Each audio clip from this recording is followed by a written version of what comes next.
life stories, where real emotions meet the unexpected. What if I told you my sister stood up in the middle of my wedding and tried to stop the ceremony? In front of 150 guests, beneath stained glass windows, and just seconds before I said I do, she screamed that I was ruining my life. But here's the twist she didn't see coming. The man she called a bartender nobody turned out to be the heir of a secret billion-dollar empire. And her meltdown? It happened right in the middle of a restaurant she never imagined he owned. This is not just a story about a wedding. It's a story about pride, downfall, and redemption in the most unexpected place. Subscribe now and stay with us to the end of this true story, because trust me, you won't believe what happens next. Let's begin. I always knew Olivia would find a way to sabotage my wedding, but I never expected her to stoop to such a cowardly and shameless level. If you think TV dramas exaggerate sibling rivalry, welcome to my life. My name is Emily Harper, 31, a literature teacher at Wilmington Grove Academy, a small private school nestled in the quiet edges of Austin, Texas. I live modestly, not because I can't dream bigger, but because I find magic in the small things. The light in my students' eyes when they understand Shakespeare, the notes they leave tucked inside essays, the messy, beautiful humanity of it all. I also found magic in Jake Bennett, a warm, patient man with hands that smelled faintly of citrus and bourbon. A bartender at a place called the Blue Oak, he poured more than just drinks. He poured calm into my chaos. Jake had the kind of presence that made you feel like time stopped around him, and I was lucky enough to be the woman he chose to love. To Olivia, my older sister, that was practically a felony. She's 4 years older and 1,000 light years away from who I am. Imagine polished perfection, manicured fingers, luxury handbags, and a voice that always seems to hover an inch above your head like it's judging you from the clouds. Olivia married Daniel Whitmore, an investment banker with a jawline sharper than his ethics, and moved into a mini mansion with 2 French bulldogs named after wine labels. To her, status isn't just important, it's everything.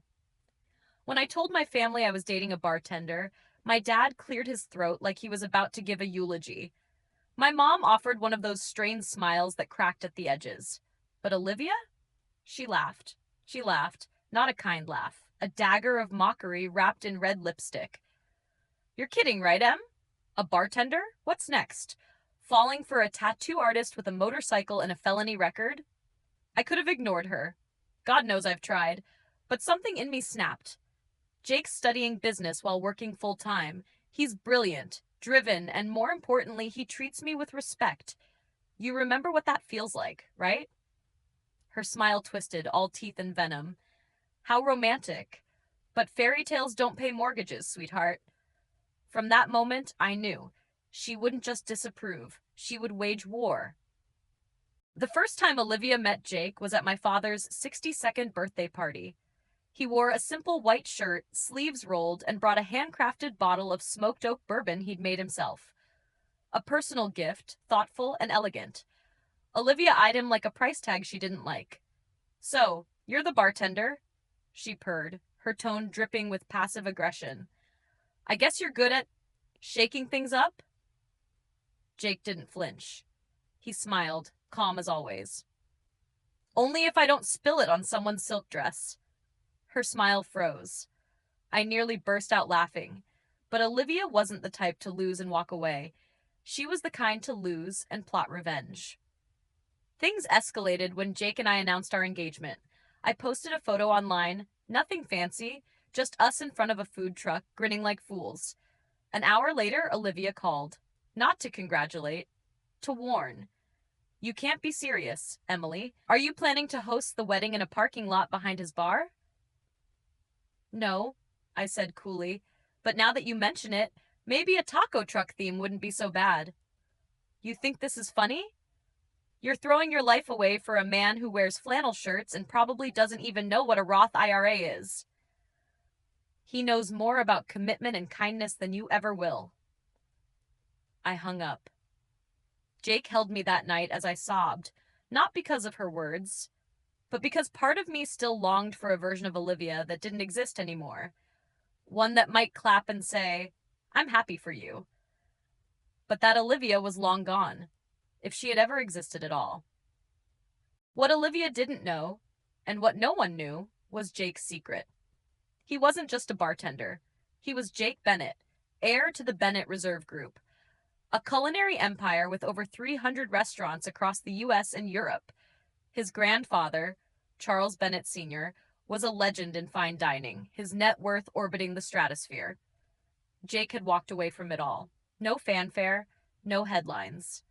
He left New York under a different last name and started over in Austin with nothing but a duffel bag and a dream to live life honestly.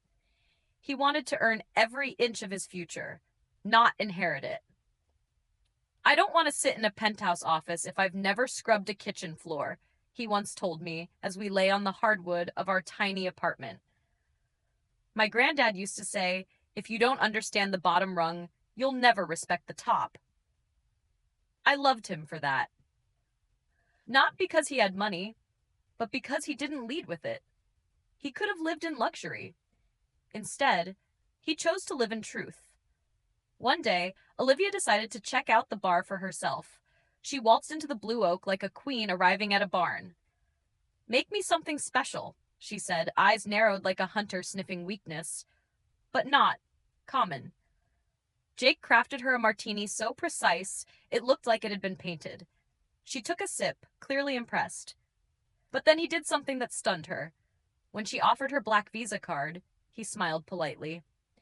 "Sorry, we only take cash or member cards." She froze. Olivia Whitmore. Denied. She told everyone after that visit that Jake was suspicious, too refined, too polished, a fraud, maybe even a con artist. "A bartender who speaks fluent French and knows Bordeaux vintages?" She texted me. "Wake up, Emily. You're being played." I said nothing. Because we had decided from the beginning, no one would know who Jake truly was until after the wedding. Not to prove a point, but to reveal one. Who actually loved us, not the illusion of what we might give them. And Olivia? She had removed herself from the guest list of our hearts with her own words. But the story doesn't end there. Oh no. The closer we got to the wedding, the more unhinged Olivia became. She called relatives, sent emails to old colleagues of mine, claimed I was in crisis, marrying down out of desperation. She even tried to plant doubts in my students' parents at school events. But nothing could prepare me for what she would do on the wedding day itself. In a place of sacred vows, under stained glass windows and soft piano notes, Olivia would unleash the storm she had been brewing for months. And everything would change. Forever. Do you think Olivia truly believed she was protecting her sister?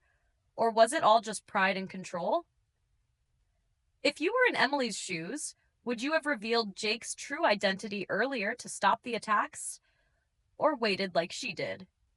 Let me know if you'd like to continue directly into part 2, the wedding interruption, where the storm finally breaks loose. There are moments in life that feel like they're suspended in glass, so perfect, so still, that you're afraid a breath could shatter them. That's how my wedding day began.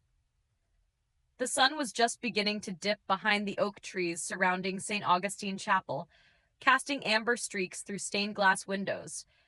The air smelled faintly of gardenia and anticipation.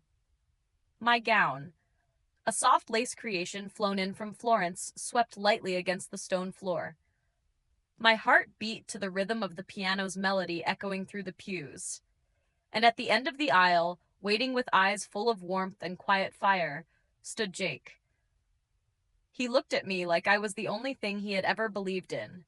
But the thing about moments suspended in glass is that all it takes is one crack to ruin everything. "Stop the ceremony." The voice tore through the sanctuary like a bullet through stained glass. Heads turned. A ripple of whispers surged across the room.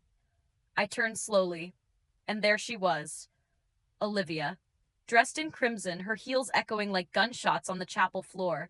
eyes blazing with theatrical righteousness, lips curled into a smirk of martyrdom. Emily, don't do this. You're making the biggest mistake of your life. The priest paused, confused. Jake remained frozen at the altar, calm, composed, but I saw the muscle twitch in his jaw. The bouquet in my hands trembled slightly. Olivia, sit down, my father hissed from the front row, his voice low and sharp. No, she snapped. I won't watch my sister ruin her future with a bartender who's clearly using her to climb up. Gasps scattered like broken pearls across the room. Jake didn't flinch, but I could feel the pain ripple through him like a silent wave. He's not using me, I said, my voice surprisingly steady. He loves me. He pours drinks for a living, she spat. What are you going to do when the novelty wears off? Share rent in a 2-bedroom walk-up over a gas station? Sell coupons on weekends? Laughter, nervous, unsure, bubbled somewhere in the back row. My cheeks burned, but I didn't break. I took a step forward. I'd rather live in a 1-bedroom with someone who sees me than in a mansion with someone who only sees my resume. Olivia's eyes flickered. You dare compare Jake to Daniel? She hissed. Daniel owns 3 condos in Manhattan, sits on 2 boards, and just signed a partnership with a senator. And Jake has something Daniel never will, I sobbed. A soul that doesn't come with a price tag. That silenced her for a beat. She stood there, lips trembling, the room suffocating with tension. My mother looked down, unable to meet anyone's eyes. Some guests shifted uncomfortably. Others watched with barely concealed fascination. Then Olivia turned on her heel and stormed out, the chapel doors slamming behind her like the closing of a trial. There was a moment of pure, unfiltered silence. Then the priest cleared his throat. Shall we? Continue? Jake stepped forward and took my hand. Only if you still want to, he whispered. Eyes locked with mine. Even if the whole world walks out, we stay. I nodded, voice caught in my throat. We stay. The ceremony went on. Not the fairy tale I'd envisioned, but something better. Real. When we kissed, it wasn't for applause. It was an anchor.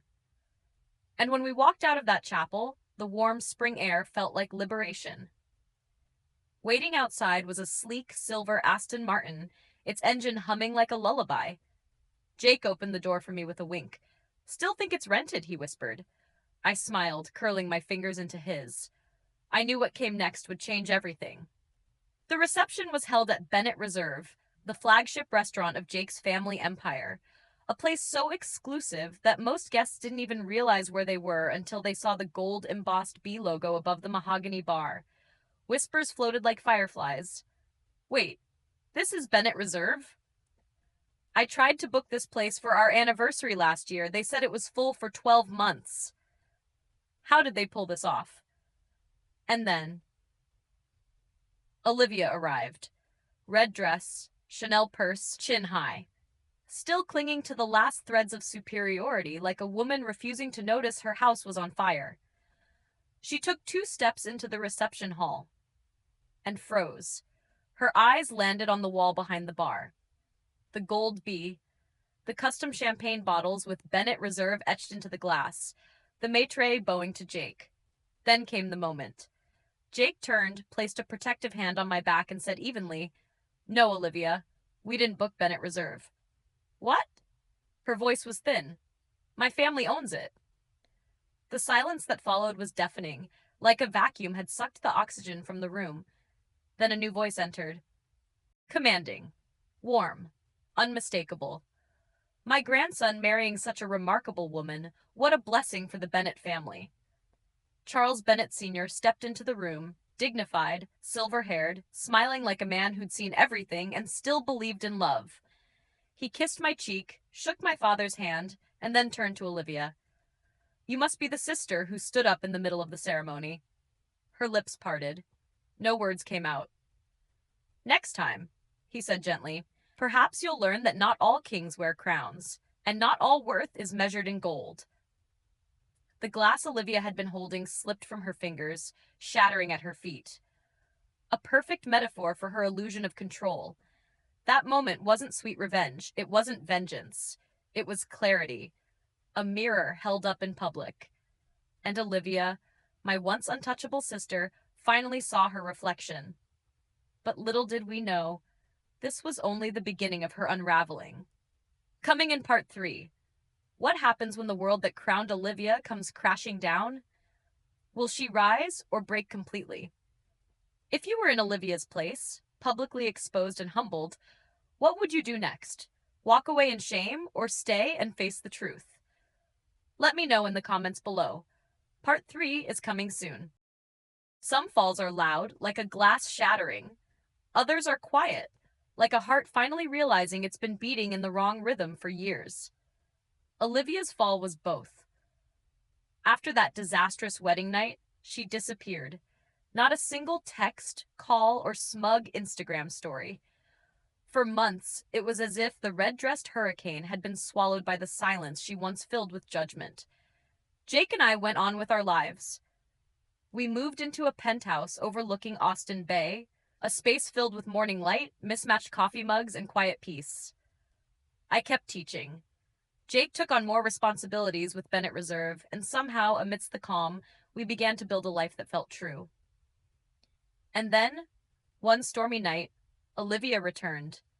Soaked in rain, standing at our door like a broken-winged bird that had flown too far and forgotten how to land. Her makeup was gone. Her heels were cracked. Her purse was missing. In her hands, nothing. "They took everything," she whispered, her voice barely recognizable. I didn't know where else to go. Daniel, her husband, had been arrested in a massive insider trading and stock fraud scandal. The SEC froze their accounts, seized their properties. Every friend Olivia once posted about had vanished like shadows in the morning light. All the power, all the gloss, all the superiority, gone in one headline. I said nothing, just stepped aside. Jake looked up from his laptop, stunned, but didn't speak. Olivia walked in and, for the first time in her life, collapsed. Not onto a velvet chaise, onto the hardwood floor of our modest kitchen. I made her tea. She stared into the steam like it could take her somewhere safe. I lost everything, Em. My money, my name, myself. I didn't even realize how empty I was until I had nothing left to hide behind.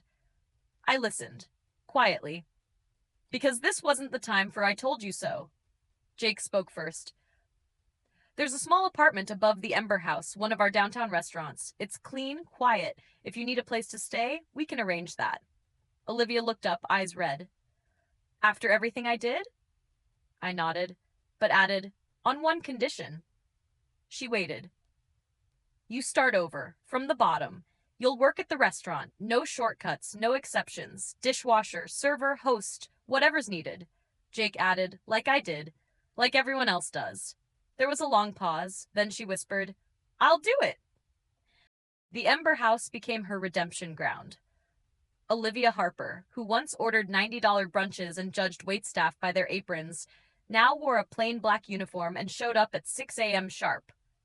Her first shift? Brutal. She spilled coffee on a customer, mixed up orders, burned her hand. Chef Rosa, the head chef, barked orders in 3 languages and didn't sugarcoat failure. "Next time, use oven mitts, Barbie," she snapped. I watched through the glass from upstairs. Part of me wanted to intervene, but I didn't.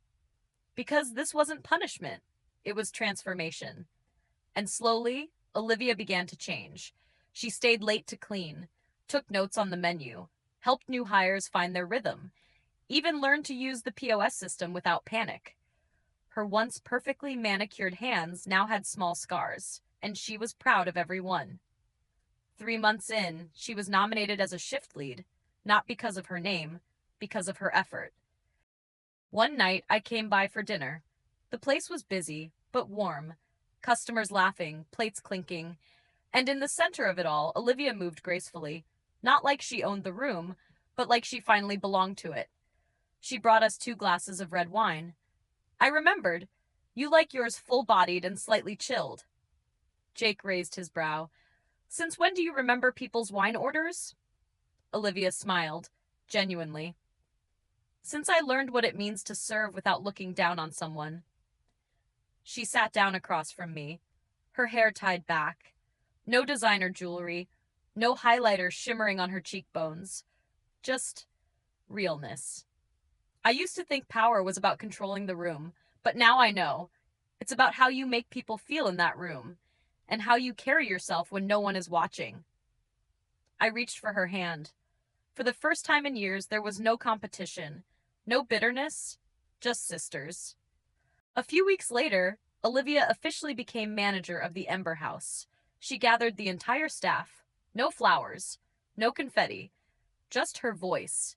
Steady. I didn't earn this with who I was. I earned this with who I've chosen to become, and I'm still learning. Every day. The staff, most of whom once rolled their eyes behind her back, applauded, not out of politeness, but out of respect. Even Chef Rosa clapped. Didn't think she'd last past week 1, she admitted.